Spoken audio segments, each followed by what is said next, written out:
Are any of your parents listening to these episodes? Like, you guys are talking about sex and talking about dating. More! Lunch break! What's up, everyone? This video is brought to you by Squarespace. From websites and online stores to marketing tools and analytics, Squarespace is the all-in-one platform to build a beautiful online presence and to share your work. This is a very, very special episode because we have some very special guests here. We have the amazing women that make up ABG, Asian Boss Girl, which is a podcast. And why don't you guys introduce yourselves? I'm Janet. I'm Helen. And I'm Mel. Dun, dun, dun. We're so nervous, sorry. This is our first so bad. Should we foray into leave? non-audio. For everyone watching, these three amazing women, they have a podcast that's called Asian Boss Girl. It's a play on the term ABG, but instead of Asian Baby Girl, which is what the acronym stands for, it's Asian Boss Girl, right? We were all actually friends before. Yes. Well, I used to be a Wong Fu intern back in 2014. It's been 5 years. It's been 5 years. I was there when you turned 30. Hey, that's fine. We don't need. Why do we need to bring that into? Sorry. That's great. Not in your 20s? What? Well, Mel was a fan for a long time. Yeah. If you're watching out there, hey, who knows where your fandom can take you? You might end up on the set of Wong Fu's Lunch Break, a few years later. So Janet, we also know each other. We're also friends. For like 10? Oh my gosh, yeah. We're like almost. You know what's funny? She's like, I was there when you turned 30. She was there when I turned 20. So Phil and I went to college together. We went to UCSD and we were both in Revelle College. 1 year difference though. 1 year difference. Yeah. And we met through Ascension, the dance team that we were on. I was there and I knew you, Wes, and Ted before Wong Fu was actually even created. All right, and then we have Helen here. I am Helen, I haven't talked yet. We met in Boston, that's where I'm from, at Boston College. I think you were also doing your tour for a moment with you. Right, she was part of the org that brought us out. Yes. Right, and we just kind of stayed friends. And then when you moved to LA, we all got together and started hanging out. Yeah. Let's fast forward a little bit. We're all just buddies in LA hanging out, and you guys are working your corporate 9-to-5 jobs.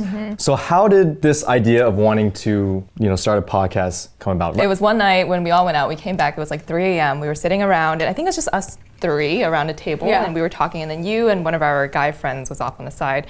And for some reason, we started talking about how Asian men are hot. And I think you were eavesdropping at that time. You reared your head and you were like, Asian men are hot. Well, no, I know Asian men are hot. Yeah. I think in your world, in Hollywood and entertainment, that is not the stereotype of Asian men. And so Philip was the one that kind of said, you guys should put it on an audio thing, do something with that, let that message out into the atmosphere. Okay, it wasn't just like, oh, please tell the world that you like Asian guys. It was more just like, hey, you guys are having very honest conversations. So many of my friends are in the creative space, and there's something different about having people that are from the more corporate world and your guys' experience. I've heard you guys talk about your dating lives. I've heard you guys talk about work and everything and the challenge that you have to deal with in the boardroom. And I'm like, man, people should hear this. This is something that I think even as a guy I can learn so much just listening to you guys. We kind of went off and it took a couple of weeks for us to be like, should we actually start this thing? Right. And then all we did was I think we ordered these snowball mics off Amazon. They were like $50 each, super the cheapest ones that we could actually find.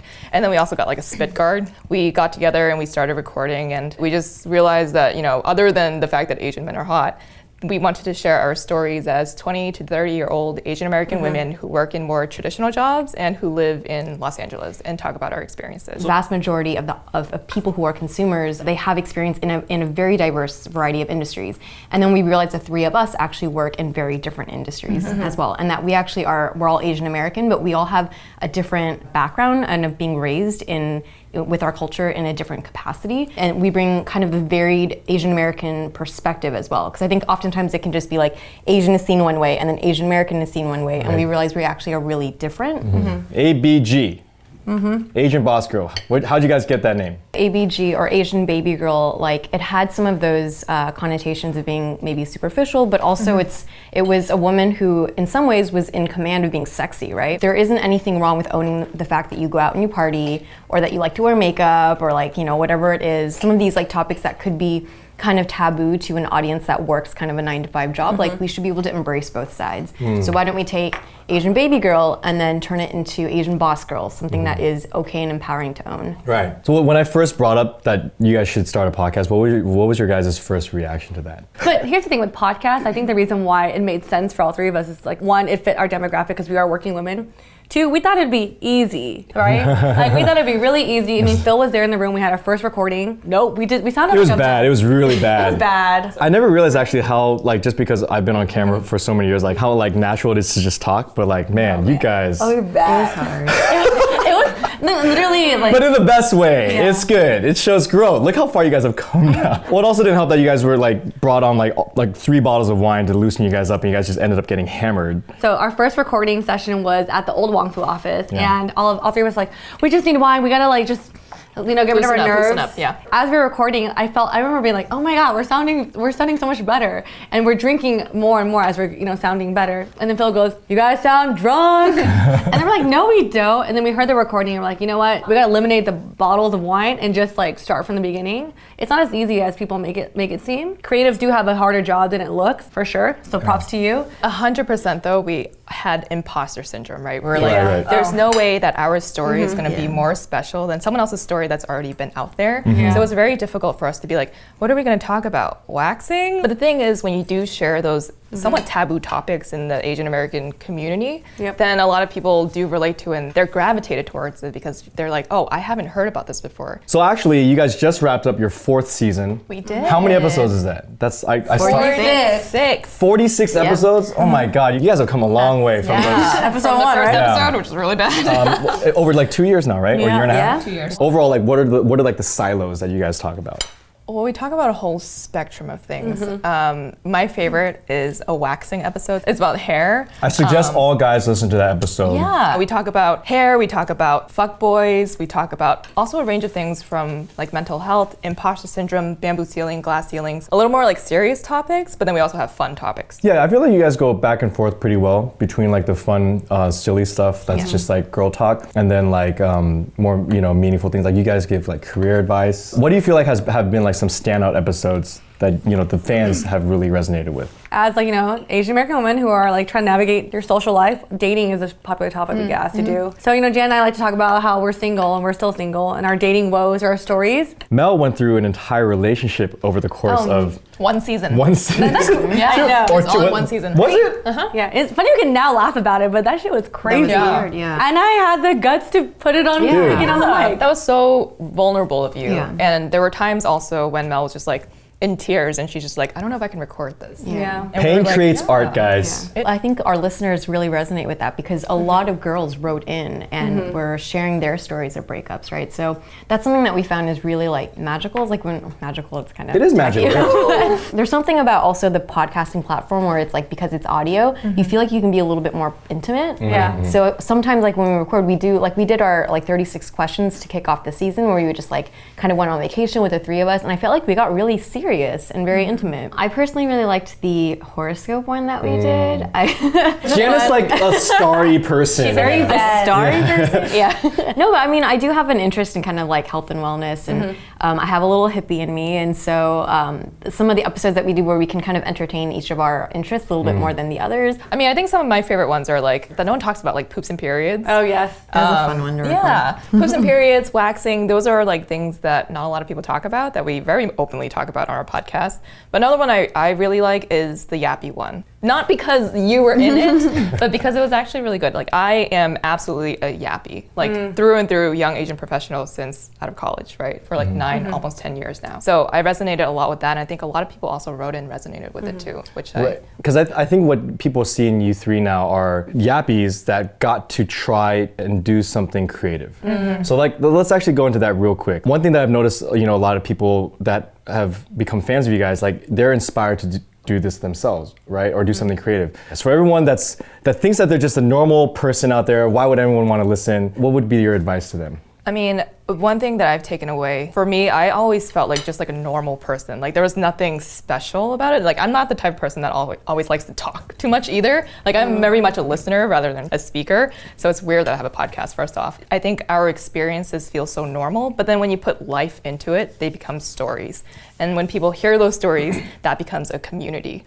So whoever's out there that wants to do something creative, like it's hard, it takes one step at a time, but every person has stories as long as you believe that there's something powerful in it. So now after 4 seasons, how does it feel now? Like you're past the nerves, you guys are, an actual running business, you guys have done 4 meetups across across 2 countries technically. Okay, yeah. So how are you guys feeling right now? We're constantly on the go. Sometimes it feels like all this stuff that's happening, it doesn't feel real. Because I think we do feel so normal. Then we do the meetups, and people are like, "Oh my God, I love the podcast." We're just like, really? Like, you actually You do? like what we're doing? And because I don't think we get to like really embrace the moment as much because we're always like working or like trying to do the next thing for the podcast. I think for me, it's just like, it sounds really lame, but like since we feel so ordinary, it feels really extraordinary to have these feelings. That was good. So in addition to Phil, we've had a lot of other guests on the show as well. We've had Krista Suh, Nadia Okamoto, both women who are very young Asian American women, very active in the social political space.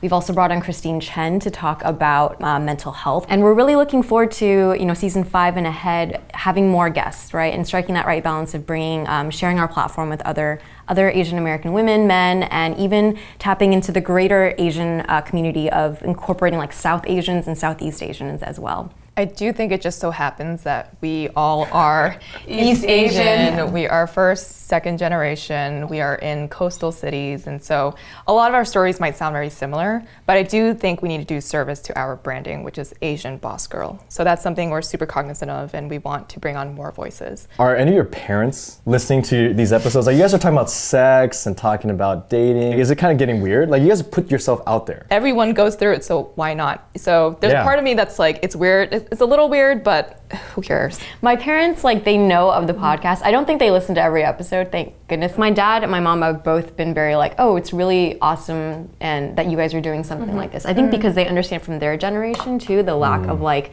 perspective, because they didn't see anyone in media that looked like them either, right? You know, so I think they understand how important that is. Your mom definitely listens. She was on an episode. Yes. So my mom was on an episode talking about her immigration story from Taiwan, but I think out of all 3 of us, I'm the most open about like dating, sex, and all this stuff. I have revealed certain things on the podcast. I told my mom, I go, don't listen to this. Like, don't listen. Like that particular episode. She for sure. She doesn't know. The whole thing. I asked her, I said, do you listen? She goes, no, you told me not to. So she hasn't listened. Well, I just want to say thank you guys so much for coming on the show and sharing your guys' story with us. Congratulations on 4 seasons.